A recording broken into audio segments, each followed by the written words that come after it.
Okay, just a quick reminder where we are.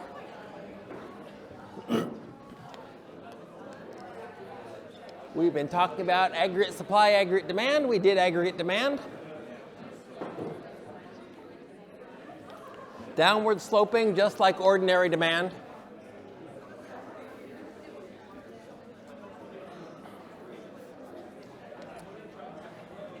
Except that we have to tell a different story for it, right? The story for microeconomics demand doesn't work.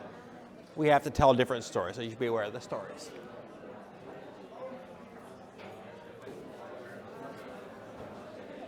Or not, or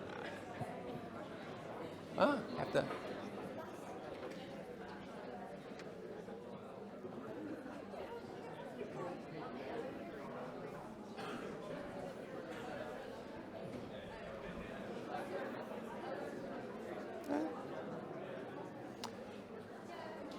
Okay.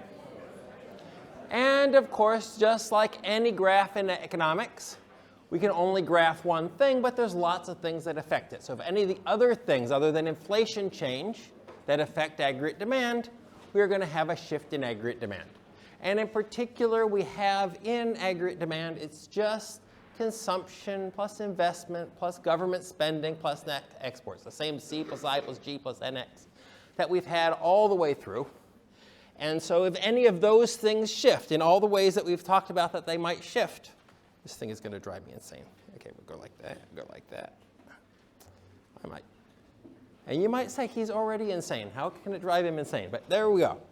It's going to do its best. And it's going to freak out. Okay. Oh, life is hard. Let's make this go away.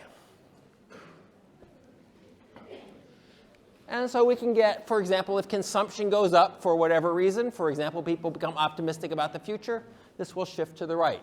It might also shift to the right because government spending goes up, because that's G. Might also shift to the right because interest rate goes down, so investment goes up. Right? And so all of our fiscal and monetary policy stuff, expansionary policies are going to shift this to the right. Contractionary policies are going to shift it to the left, and they're exactly the same policies that we've seen before.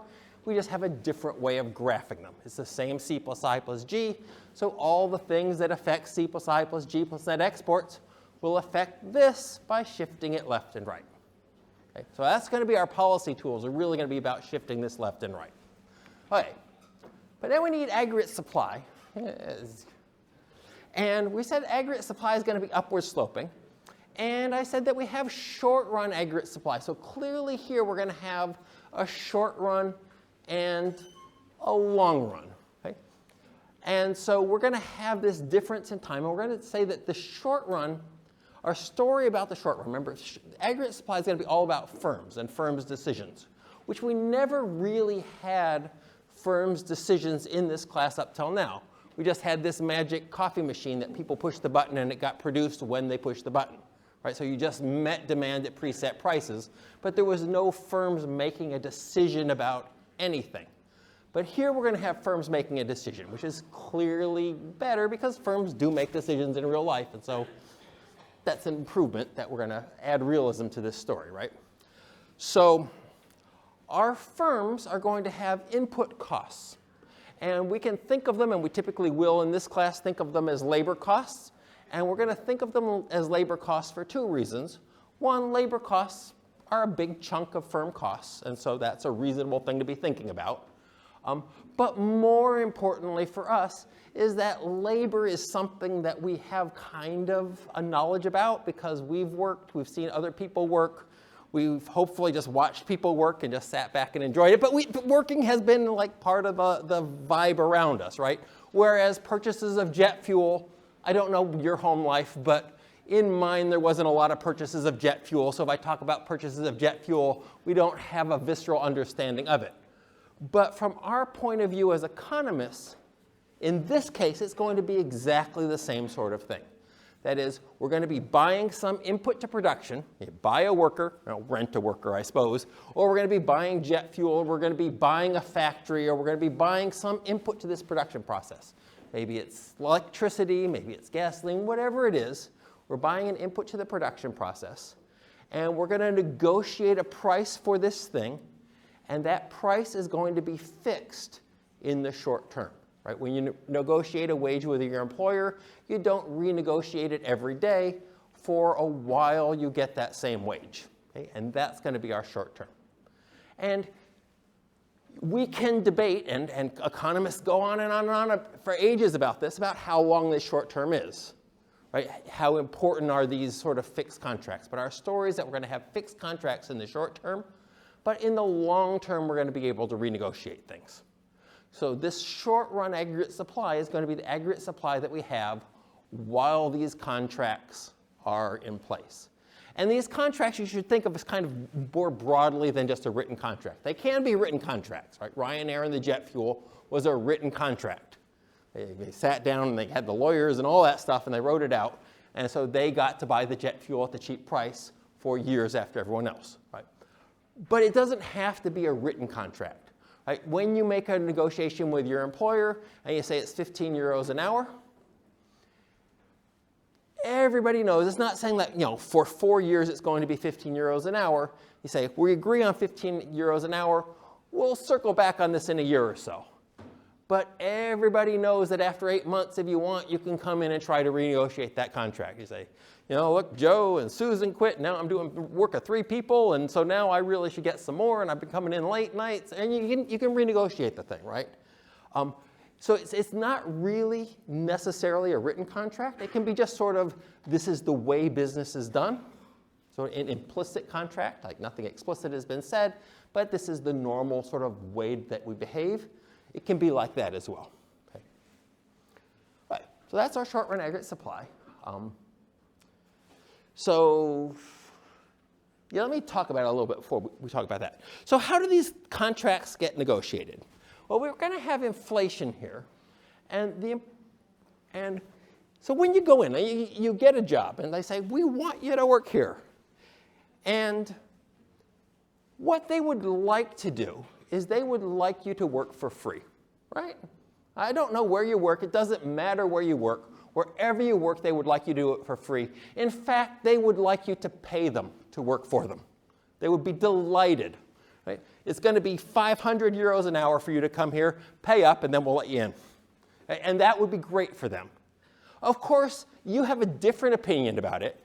You would like 100,000 euros an hour with double time for overtime, triple time on weekends, right? 100,000 euros an hour, that's your final offer. And you're not going to get well, maybe you will, I don't know you. But probably you won't get the 100,000 euros an hour, and probably they won't get you to pay them to go. But every company would like you to pay them to come to work, and every employee would like huge amounts of money. So the fact that we work for 15 or 20 euros an hour is not because that's what they want to pay, it's because that's what they have to pay. And the reason you work for 15 euros an hour is because that's not what you want, that's just what you can get, right? And so there's some negotiating process that gets you from your 100,000 euro an hour demand and there you pay me demand, and somehow we come to the middle in that, right? And somewhere we come to negotiate. And that's going to be a complicated, messy, unpleasant process. It's going to have something to do with how desperate you are to eat this month. And it's going to have something to do with how desperate they are to have someone do this job, right? And how hard it is to find someone to do this job that's qualified to do it, and all of that, right? There's going to be a negotiating process. But no matter how clever or qualified you are, they always want you to work for free, right? But sometimes they can't get it, and so then they pay you more, right? And so we have this negotiating process, and lots of stuff goes into this negotiating process. It's how good you are at negotiating, that's a part of it. It's how skilled you are, how difficult it is to find someone like you to do this job, and how desperate you look as you come in the door, and all that stuff goes into this black box, right, that comes up with the negotiating process. But I want to say one thing that goes in. There's millions of things that go in, but one thing that goes in is how much inflation we expect there to be over this contract period. So we're talking about a worker, and let's say this contract period, this short run, is 1 year. Right? So you're going to be working at this wage for 1 year. Okay? And you can say, you know, I want the job, it would be great, but I need to live, I need to pay rent, I need to buy groceries and all of that stuff. And so you figure out, you know, what your minimum that you're willing to accept is, right? And if the inflation rate is 0, and you expect the inflation rate to be 0, then if they pay you that now, that's going to buy the same amount of stuff at the end of the year as it does at the beginning of the year. So you just negotiate based on all this other stuff. Inflation is not really an issue. But if everyone expects inflation to be really high, then at the beginning of the year, sure, they're paying you the amount that you would accept. Say it's 15 euros an hour. You can buy a certain standard of living with that. But then over the course of the year, prices are going to be going up. And so at the beginning of the period, sure, you're willing to work for this. But towards the end, you're not getting as much purchasing power as you did at the beginning. And so now, that wage that looked barely acceptable at the beginning is looking totally unacceptable. You can't afford to live. Right? And so when you're doing your wage negotiation contract, you're taking this into account. And if inflation is high, you're going to be more inflexible on your wage demand. You still want the 100,000 euros an hour, obviously, but you're not willing to accept the 15 anymore. 15 is okay at the moment, but by the end of the year, you're going to need at least 20, right, to buy the same stuff that you could buy with 15 now. Okay? So you're going to drive a harder bargain when you expect inflation to be high, because it has to pay for your living, not just now, but during the whole length of this contract. Right? And from their point of view, obviously they want you for free. And that nothing's going to change that. They want you for free for sure, but there's some amount they're willing to give up begrudgingly, and like, oh, you're not worth it. Kind of toned about them, but they're going to eventually come up with some money, right? And if inflation is 0, say they're willing to pay that 15 euros an hour. But if inflation is going to be higher, and they expect inflation to be higher, they're going to be willing to pay more. They still want to pay 0, but they're going to begrudgingly be willing to pay more. Why? Because at the beginning, they're thinking, okay, you're going to be on the donut machine making the donuts. And so to pay for your 15 euros an hour, you have to produce 10 donuts an hour. I don't know, making it up. Right? You have to produce 10 donuts an hour. We're selling the donuts for, what, 150? And so that pays your costs. Right? And if you're producing 10 donuts an hour or more, they're willing to pay you the 15 euro. They don't want to, but they're willing to. Right? But now we have inflation. And they say at the beginning, we're paying our 15 euros an hour, barely breaking even with this person. But by the end of the year, donuts aren't going to be selling for 150. By the end of the year, donuts are going to be selling for 2 euros because of the inflation. And so at the beginning, we're barely breaking even. But at the end, we're paying her 15, and she's bringing in 20.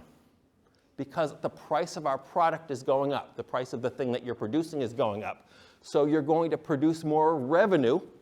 The product you're producing is going to be sold for more at the end of the year than it is at the beginning. And so, yeah, they want to pay you nothing. But if you said 17, maybe they're going to go for it. Right? Whereas they wouldn't before when there was no inflation. And so they're going to be less aggressive on the negotiation as well. So you're going to be more aggressive because you need the money to pay the bills by the end of the year. And they're going to be less aggressive because the value of what you bring to the business is going to be going up over time. Because the price of their product is going to be going up over time. Okay? Which means if both sides expect inflation to be high, we're going to negotiate relatively high wages. And if both sides expect inflation to be low, we're going to negotiate relatively low wages. Right? Everyone's taking into account this inflation when they're doing their negotiation. And now, of course, we don't know what inflation is going to be. It hasn't happened yet. But we have some expectation of what it's going to be. So what we're going to do is we're going to have expectations in our head about what we think inflation is going to be. And we're going to pretend for this first pass at the model that everyone has the same expectations of what inflation is going to be. Okay? It's not necessarily true, but we'll pretend. We all expect inflation to be 10% this year. Okay? And so the employers are willing to give like the average worker 10% wage increase because that's just keeping the real wage the same. Right? And Workers are going to demand at least a 10% wage increase so that they can keep their standard of living the same. And so it'll come out more or less, on average through the economy, say a 10% wage increase. Okay? And if everyone expects inflation to be zero, it's going to be harder to get that wage increase. Right? It's going to be harder for the companies to give it to you, and you're going to be less demanding to get it as well. Obviously, you want more, but you don't need more in the same desperate way.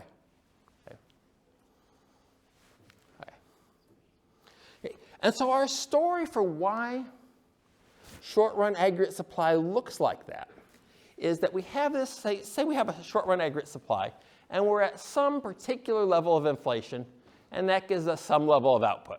You just pick a random one, any dot on there. My computer where I could draw on the screen died, so it won't show on the screen. I don't know why. So pick a random dot in your head, right? And then we've negotiated our wages. That's done. It was a whole unpleasant week where we negotiated the wages, and now we're working, going along. We all anticipated that there would be a 10% rate of inflation, but it turned out that inflation was 50%. Inflation was way higher than any of us expected. Okay? That you expected or the firm expected, it was just way higher. So the price of everything went through the roof, okay? Unexpectedly. But we're still in this contract. And so for a while, the wages won't be renegotiated. So now, you're finding, you're going to work, you're earning your money, but it's not buying as much as you thought it would. So you are relatively poor. Okay? It sucks. Sorry to be you.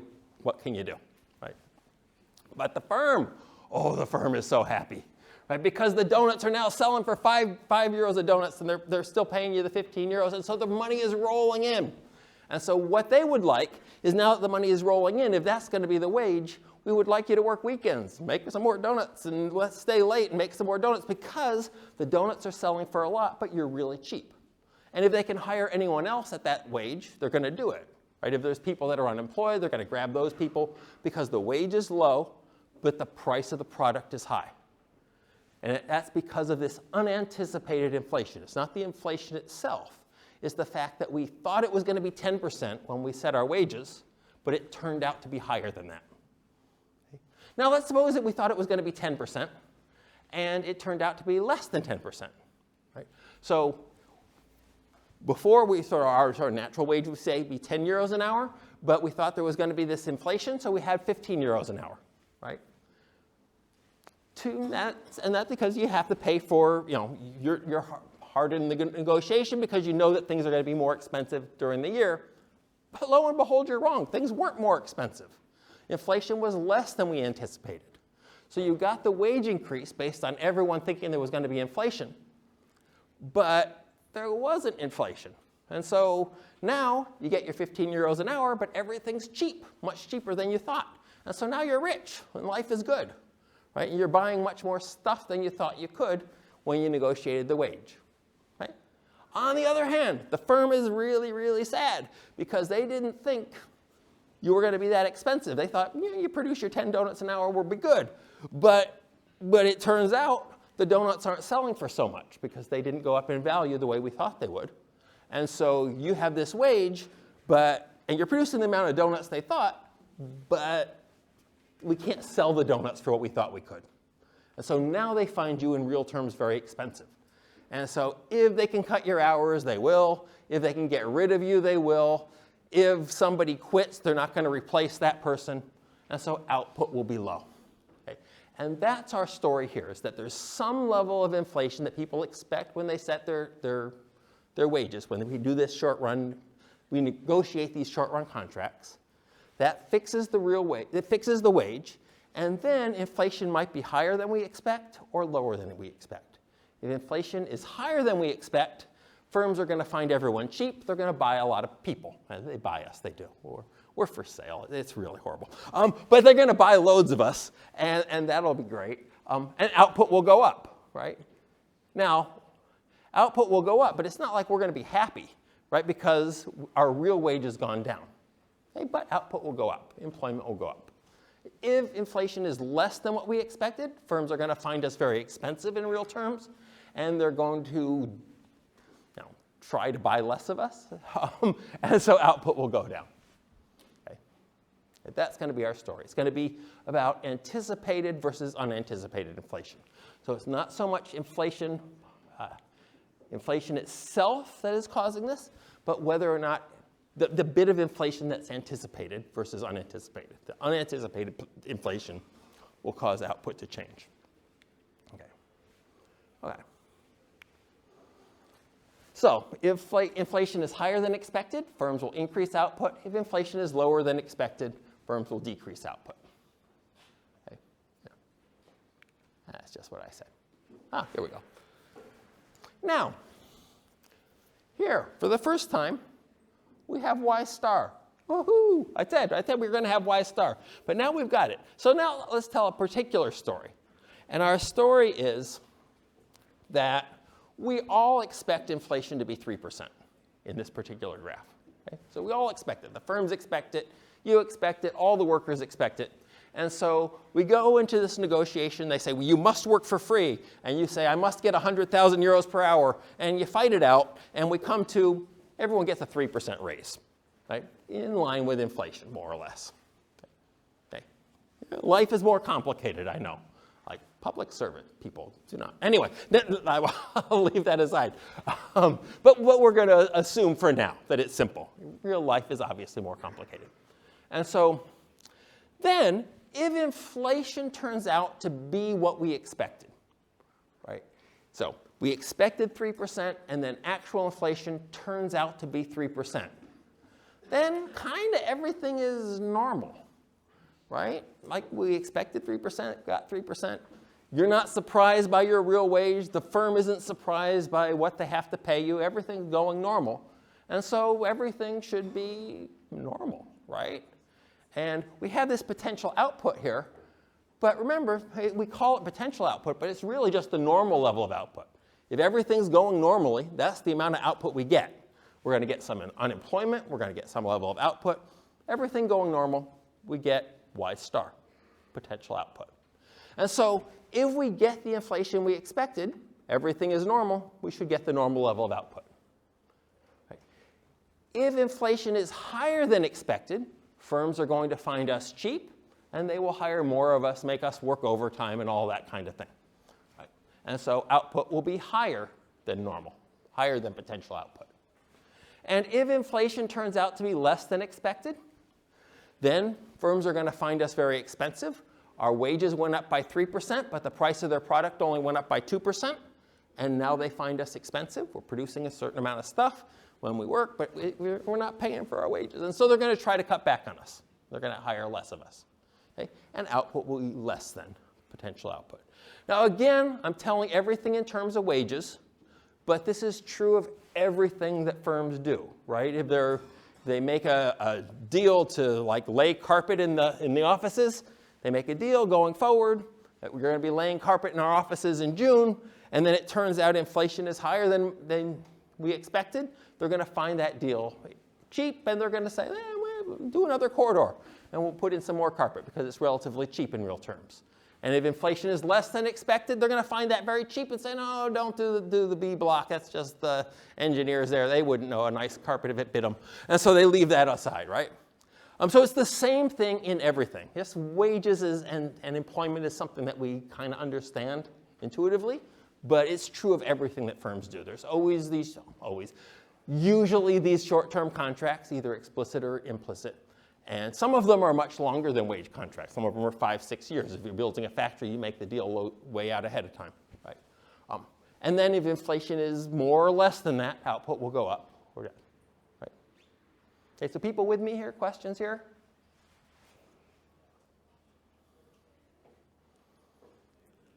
I never know quite how long to ramble on.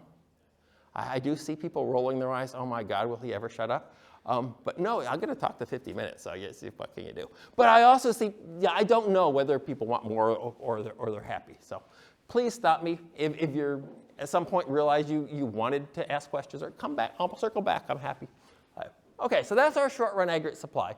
Now, this is all well and good, but of course we haven't said where the heck this expected inflation came from, right? But it came from somewhere. Right? So we'll come back to that.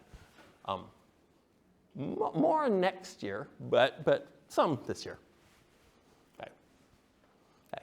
So we have Y star. Potential output is starting to show up, which is the first time we've seen that, which is an important addition. Okay. Okay. So all of this is drawn for a particular level of expected inflation. I drew this for 3% expected inflation. We said if we expect 3%, we negotiate wages based on that 3% expectation, and then if we get what we expected, we get potential output, et cetera. We could have done the same thing for 15% expected inflation or 1% expected inflation. And if we did 15% expected inflation, it would mean that if we got the inflation we expected, 15%, everything is normal, we would get potential output. Okay. And so if expected inflation goes up, this short-run aggregate supply is going to go up. See, do we have a graph of this yet? Yes, here we go. Short-run aggregate supply will go up. So if we expect 3% inflation, then if we get 3% inflation, everything is normal, and we get Y star. On the other hand, if we expected instead 4% inflation, then we would have negotiated 4% wage increases, 4% input price increases, right? And then if we actually got 4%, everything would be normal. And so if we have 4% expected inflation, again, we get Y star. So if inflation expectations go up, if they go up from 3% to 4%, this whole graph just shifts vertically upward with the expected inflation. Okay? Not instantly, but when we do our renegotiating of the contract. So suppose we start out with 3% inflation expectations. We expect 3%. And then we set our wages based on that. So we have 3% wages, 3% wage increases. And then along the year, we change our expectations. Oh, no, going forward, it's going to be 4%. Well, we'll still be on this curve, this lower curve, for a while until we renegotiate our wages. But when we do renegotiate our wages with our new expectations of 4%, we're going to get 4% wage increases then. And so then, when we renegotiate things, the curve will shift up. So it doesn't shift up immediately when our expectations changes. Our expectations change. It shifts up when we do this renegotiation. So however long that is however long this short run is. So you'll notice here that for the first time, we have something saying what happens when this short run is over, right? In the Keynesian model, we said we're going to meet demand at preset prices. So that's our short run. Prices are just fixed, right? And then that was it. We didn't say anything more, right? But now, clearly, there is a short run and something that might happen later as our inflation expectations adjust. And so we're going to have a short run, and then we're going to see how we move towards the long run based on this. Okay? And this is one of the charms of this model that you can see, the short run, long run, the connection between them. And of course, we get the potential output in there. Okay. All right. So short run equilibrium is just given, well, line up, line down, magic point where they cross. It's always this.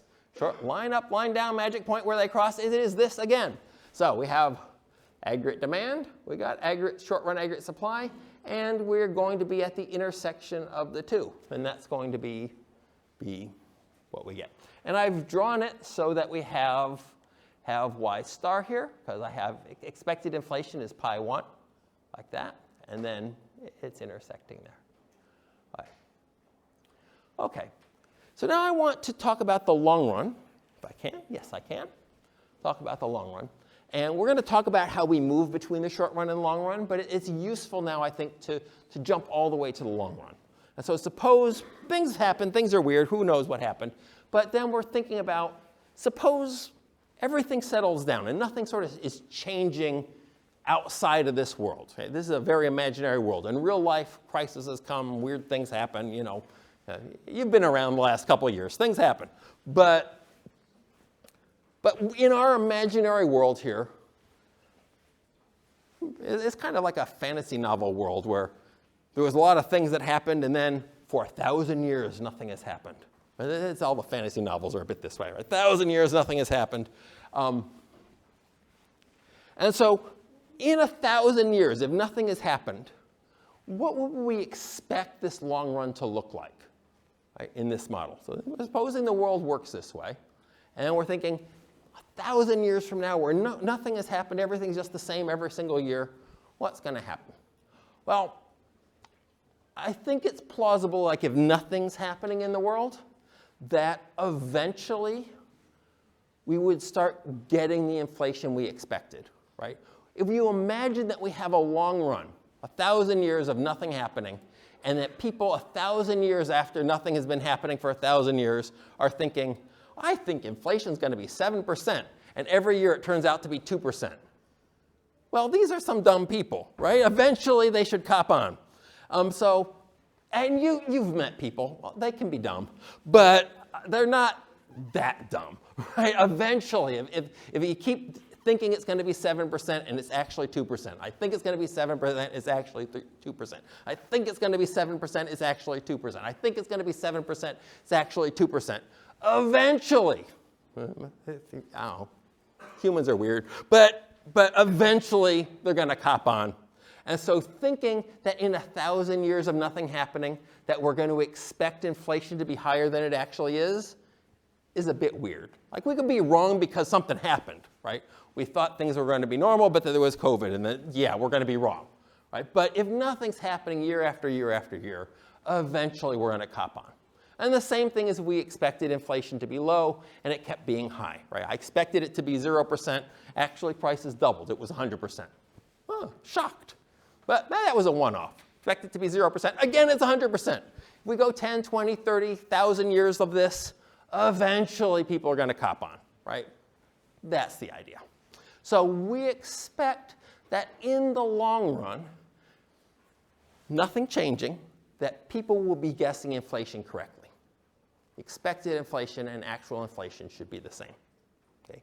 Which means in the long run, everything's normal, so we should be getting the normal level of output. People are getting what they expected, they're negotiating however they do that, and so we would expect in the long run that we'll be at Y star, because that is what the output you get if everything is normal. Right?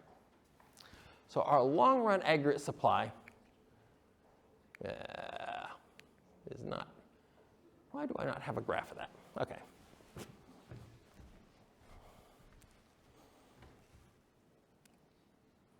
Let's see, document camera, that's a thing.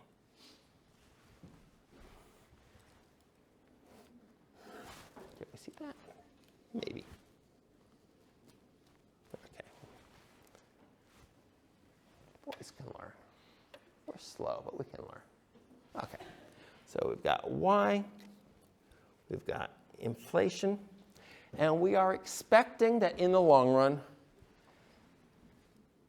the inflation we expect, so that's expected inflation, if I move this down, expected inflation should be equal to the actual inflation that we get, right? Which means it must be the case that we're getting Y star. Okay. Now we don't know yet whether that inflation that we're expecting and getting is 0% or 2% or 253%. We have no idea about that, but we should be at least guessing it correctly. And so our long run aggregate supply is just going to be a vertical line like this at potential output. Like so. Okay. Now potential output, what is that? Just to remind you, that's everything going normal. So potential output in real life can change over time.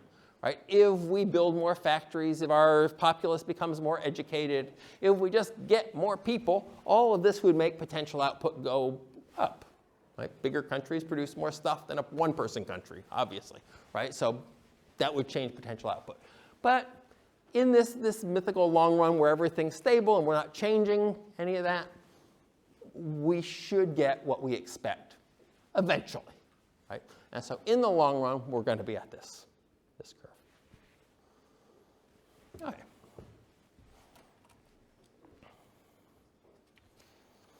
So let me now put in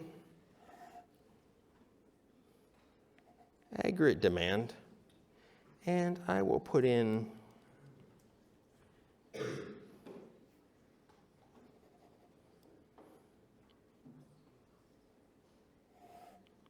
short-run aggregate supply like this. So clearly in this case, sorry. All right, let me draw this over again. It's not helpful. Y, long-run aggregate supply, Y star,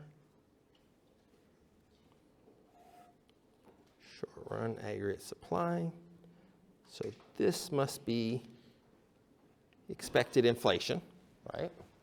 Because if we get the inflation we expect, we should get potential output. That's what we said. So that's our short-run aggregate supply. And then aggregate demand could be anywhere. So let's suppose that, for example, aggregate demand is here. Okay. There we got our graph. Okay. Now, you can think for a moment, how did we get here? How did we get to a goofy place like this? And this violates Ivan's golden law of economics, which you got a line going up, you got a line going down, and there's a magic point where they cross. Because now we got 3 lines, and they don't all cross, and so we're screwed. So we got to think, and that's unfortunate, but there you are. So what must have happened for this to be the case? Well, people expected, we don't have pointing power because we're on the slides. Yeah, people expected inflation to be this, which is how we got this short-run aggregate supply, right? They expected this high level of inflation. They negotiated their wages accordingly, and that gave us this high level of short-run aggregate supply, like vertically high, not like we produce a lot of stuff high, but like vertically high on the inflation scale, right? So it must have been that they expected aggregate demand to be crossing here. But it didn't, because things happen, right? Investment was lower than expected. People got pessimistic about the future after they did their wages. Whatever, aggregate demand is lower than we expected. Life is like that, right? This happens. And so here we are. We've got 3 lines. There's no magic point where they all cross. So clearly we can't use that. What's going to happen? And the way to think about this is that in life, we are always in the short run. Take it from a procrastinator. I procrastinate at the professional level. Working tomorrow for a better today. We're always in the short run. I'll study tomorrow, I'll study tomorrow. We are always in the short run. And so if you think we got this long run curve, we got this short run curve, they're both aggregate supply. We're going to be at the intersection of aggregate supply and aggregate demand. We're going to be at the intersection of short run aggregate supply and aggregate demand because we are always in the short run. Right? This short run aggregate supply represents the cost to the firm's decision-making process now in the short run. Given that we have these wages negotiated, they got to deal with business conditions now. Their wages are fixed. That's already been negotiated. We're going to be on that short run aggregate supply because it's not ideal, but there we are. We're on that short run aggregate supply. So what's going to happen is we're going to end up here. We're going to get this actual level of inflation and this Y. Okay. So that's the prediction we get out of this model in the short run. We have this level of output and we have this level of inflation. Always, always, always, we're on short run aggregate supply and aggregate demand. Okay. So we do have line up, line down, magic point where they cross, and we're kind of ignoring the long run aggregate supply. In fact, we are totally ignoring the long run aggregate supply. Okay. But the long run aggregate supply is going to tell us, and this is going to be shocking to you, what happens in the long run. I know, yeah. So that's going to be sort of a long run tendency. Right? But what happens in the short run is the short run aggregate supply. So there we are. There's our output. There's our level of inflation.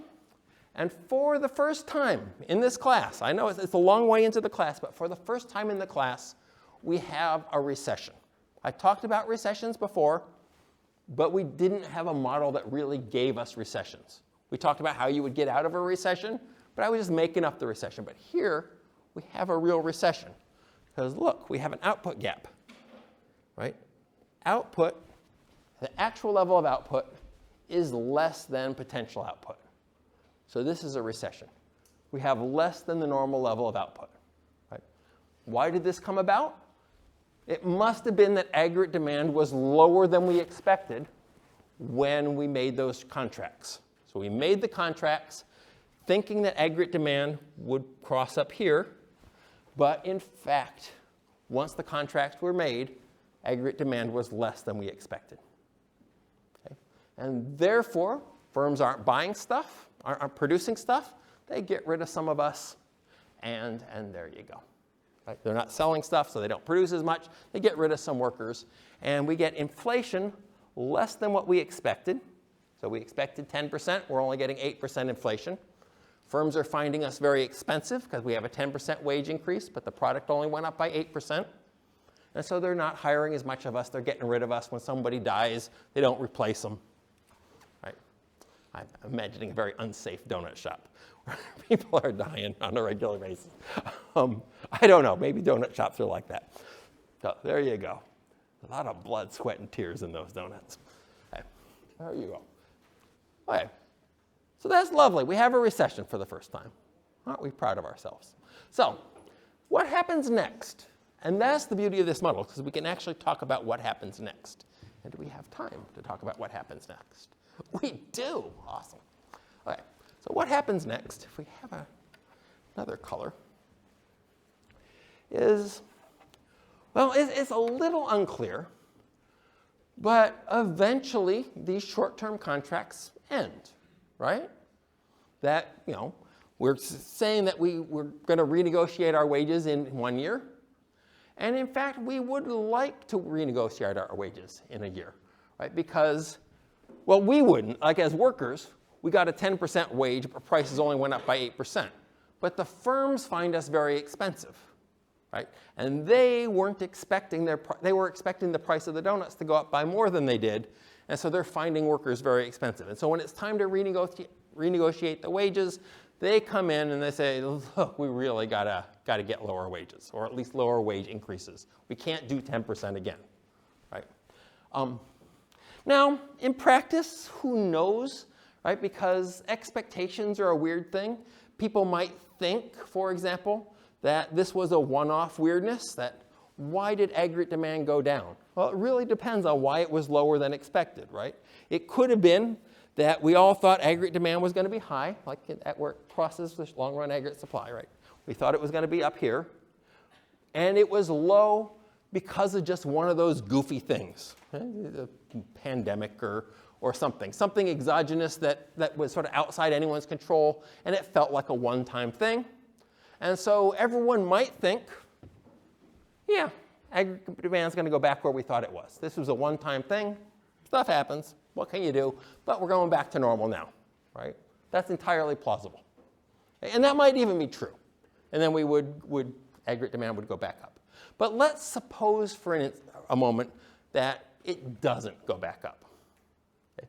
And it becomes obvious that eventually aggregate demand is not going to move. It went down because people just decided this consumer life is not for them. They're going to stop buying crap off the internet, and they're just going to buy the necessities of life and live on a farm, and yeah. Don't do it like my parents did it. Don't do it. Anyway, that's neither here nor there. We're gonna stop the consumer life. Do it if you like. I don't care. Like, be you. So aggregate demand stays put, right? Now, eventually, we can't go on forever expecting 10% inflation and getting 8%, right? You can do that for a few years. Like, you can be fooled again and again and again. I have been, you have been. But eventually, we're going to cop on. If every year we're getting 8%, 10% wage increases, and product prices are only going up by 8%, eventually firms are going to cop on and saying, look, our wage costs are going up by 2% more than our product prices. This cannot go on forever, right? So eventually people are going to realize, if aggregate demand stays where it is, eventually people are going to realize that this level of expected inflation is not realistic. Right? And so eventually, in one of our wage negotiations, maybe right away, maybe later, eventually we're going to realize that that's too high, and we're going to lower our expectations of inflation. Okay? And here we come to a big issue, like a huge issue in macroeconomics. Nobel Prizes were thrown out left and right on this issue. And this is, how do we form our expectations going forward? And we're going to talk about this a lot next year.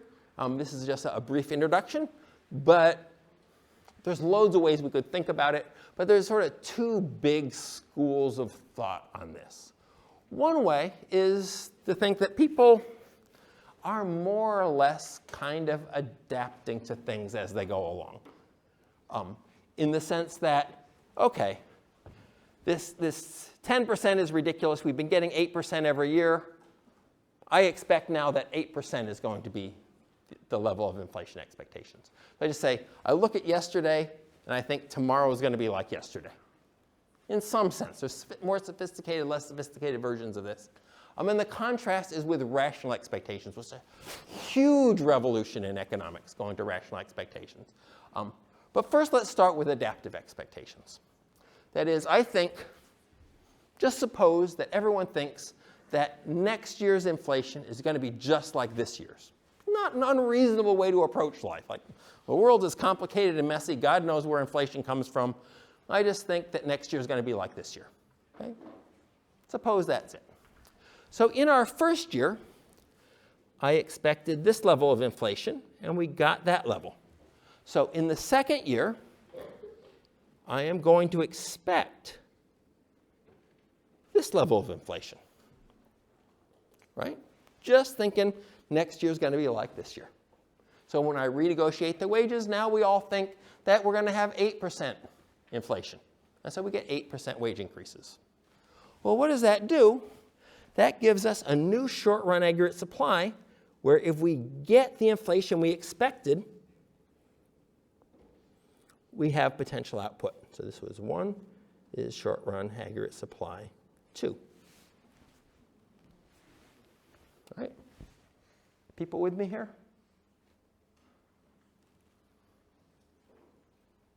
Possibly. Could be. Yeah. Okay. So we get this lower short-run aggregate supply because we don't get the 10% wage increases. We only get 8% wage increases because now we've adapted our expectations lower. Okay? And so our short-run aggregate supply falls. And then what actually happens? Well, we get this level of inflation. The actual level of inflation is this. And output, this is 1, and this is Y2. And output goes up. Right? So inflation goes down some, and output goes up some. Okay. But there's a couple of problems with it. First of all, we're not at potential output. We're getting closer to potential output. Output is going towards normal level, but it didn't get there. Inflation went down from what it was before, but still firms are getting screwed, right? They're paying 8% wage increases, and they're only getting 7% increase in their price. And so again, workers are getting more expensive over time, right, in real terms. The amount of donuts it takes them to make to pay for their wages is going up and up and up. Okay? And we could, of course, do this again. Right? And we could say that's going to be equal to the expected inflation in period 3. Right? And that would give us a new short-run aggregate supply going through here. Supply 3. And this would be our level of output, and this would be our level of inflation. And you can see we're getting closer and closer to potential output. Each time, inflation is a little higher than what we expected. It's a little messy as well, but we're getting closer and closer to expected output. Okay? So eventually, if I redraw this so that we have hope of understanding it, y inflation long run aggregate supply, Y star.